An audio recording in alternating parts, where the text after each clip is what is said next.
오늘 저에게 주신 하나님의 말씀은 신약성경 요한 3서 1장 9절부터 10절까지 말씀입니다. 저희들 함께 봉독하겠습니다.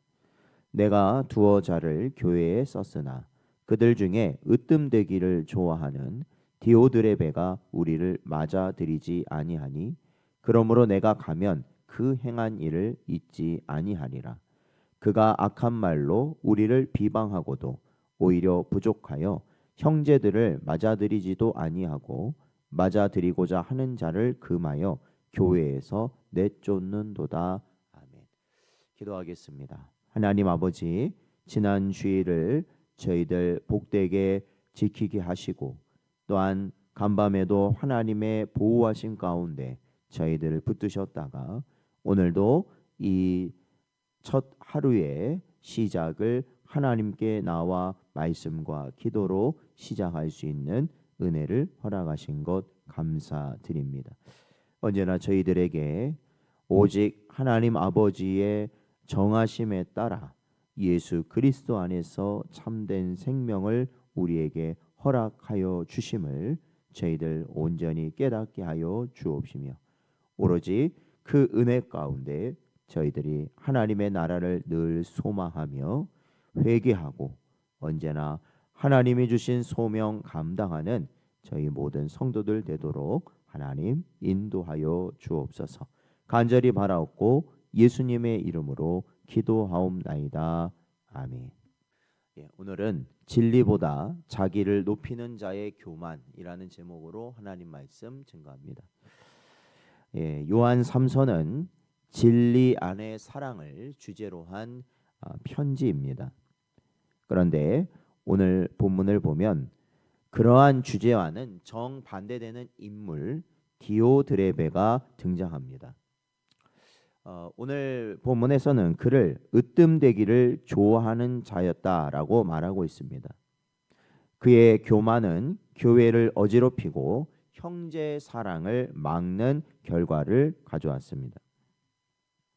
교회의 가장 큰 적은 그렇기 때문에 이 외부의 세력이 아니라 사실은 교회 내부의 교만이라고 할 수 있습니다.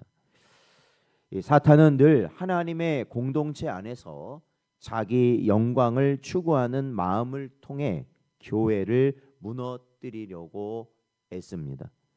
교회는 그리스도의 몸이며 머리는 오직 우리 주 예수 그리스도밖에 없다는 것이 분명한 하나님의 말씀입니다. 그런데 사람이 자신을 교회의 머리로 삼으려 할 때 그곳에서는 반드시 분열과 상처가 일어나는 겁니다. 이 세상이 분열하고 이 갈등을 일으키는 모든 원인은 무엇입니까? 사실은 이 본인이 주인이 되려고 하는 그러한 일들이 이 세상에서는 언제나 일어나기 때문이죠. 그런데 그러한 세상의 모습이 교회 안에서 드러나려 할 때 교회는 분열되게 되어 있다라는 것입니다. 오늘 본문 9절에 보니까 요한은 디오드레베가 으뜸되기를 좋아한다 이렇게 말하고 있습니다. 그는 사도 요한의 권면조차 거부한 자라고 성경은 말하는데 이것은 단순히 이 디오드레베의 성격의 어떠한 문제 그것만으로 볼 수 있는 것이 아니라 신앙의 본질이 무너진 상태다라고 볼 수 있습니다. 하나님은 섬김을 통해 질서를 세우시는 분임을 성경은 언제나 우리에게 말씀하고 있기 때문입니다.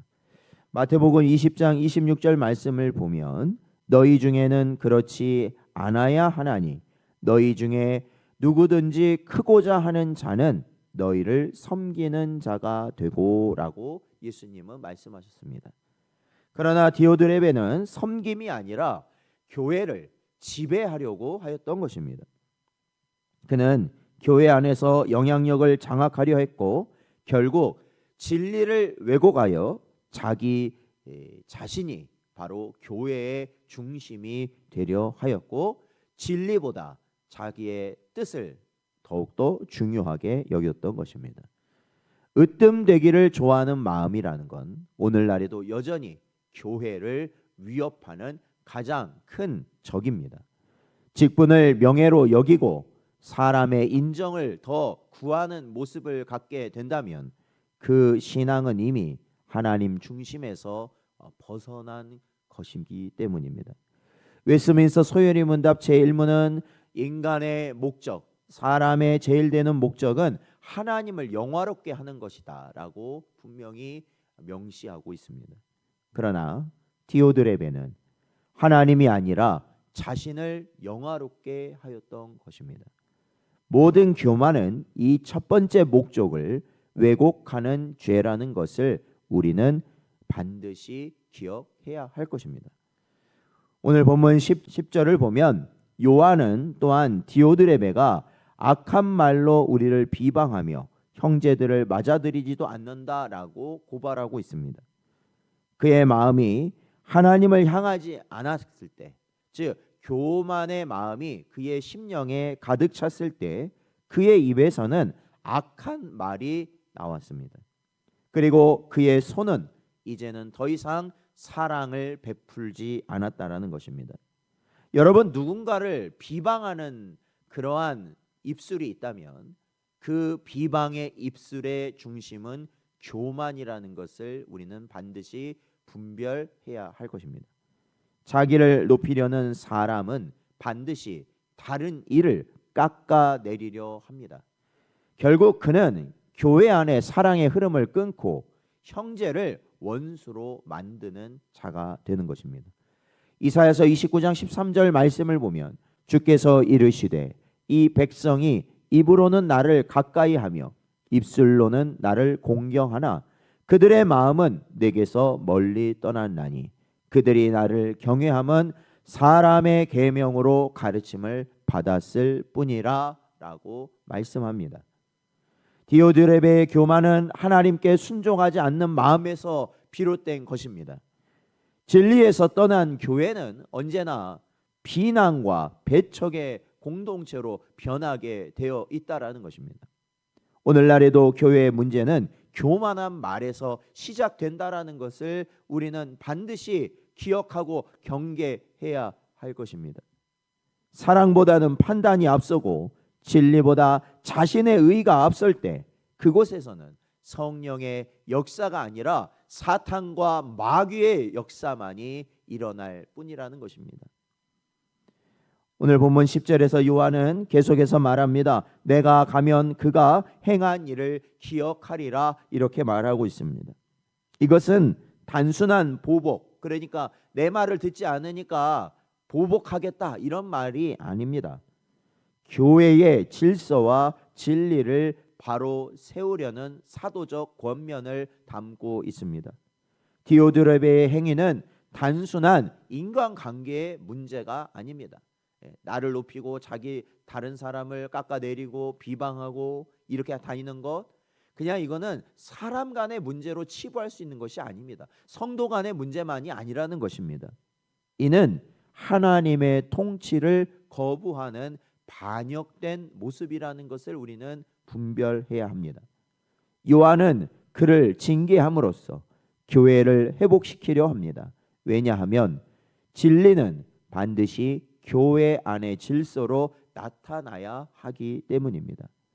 사도 바울도 모든 일을 품위 있게 하고 질서 있게 하라고 권면하고 있습니다. 교회가 교만을 방치하면 결국 그 교회 안에 무엇이 사라지겠습니까? 사랑이 사라지고 교회를 향한 하나님의 영광이 가려질 뿐이라는 것입니다. 그러므로 교회의 지도자와 성도 모두는 반드시 기억해야 되는 겁니다. 목회자나 성도나 우리는 교회의 주인이 절대 아니다라는 것입니다. 그리스도의 종임을 우리는 날마다 기억해야 하는 것입니다. 주님은 겸손한 자를 세우시고 교만한 자를 물리치시는 분이다라고 성경은 말합니다. 사랑하는 성도 여러분, 디오드레베의 오늘 이야기는 오늘날 우리에게 깊은 경고를 주고 있습니다. 교만은 언제나 사랑을 막고 진리를 가린다는 것을 기억하십시오. 그러나 진리 안에 겸손히 우리가 행할 수 있다면 그것이 바로 교회를 세우는 것이다 라는 것을 또한 반드시 마음에 새기십시오. 요한 3서를 수신한 수신자 가이오는 진리 안에 사랑으로 섬겼다라고 말하고 있지만 오늘 등장하는 디오드레베는 자기 영광을 구하다 무너졌다라는 것입니다.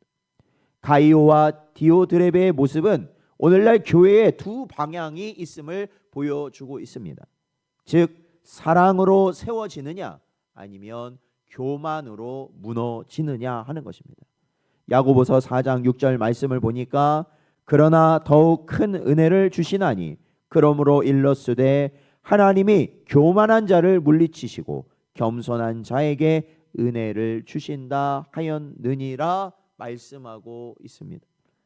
진리의 사람은 자신을 낮추어 하나님을 높이는 자임을 기억하시기 바랍니다.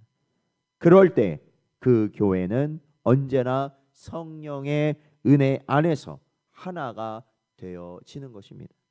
오늘도 우리에게 주신 진리로 말미암아 교만의 자리가 아닌 겸손의 자리로 나아감으로 우리 신성전원교회가 든든히 세워지게 되는 복된 교회가 될 수 있도록 또한 복된 여러분 될 수 있으시기를 주의 이름으로 축원드립니다.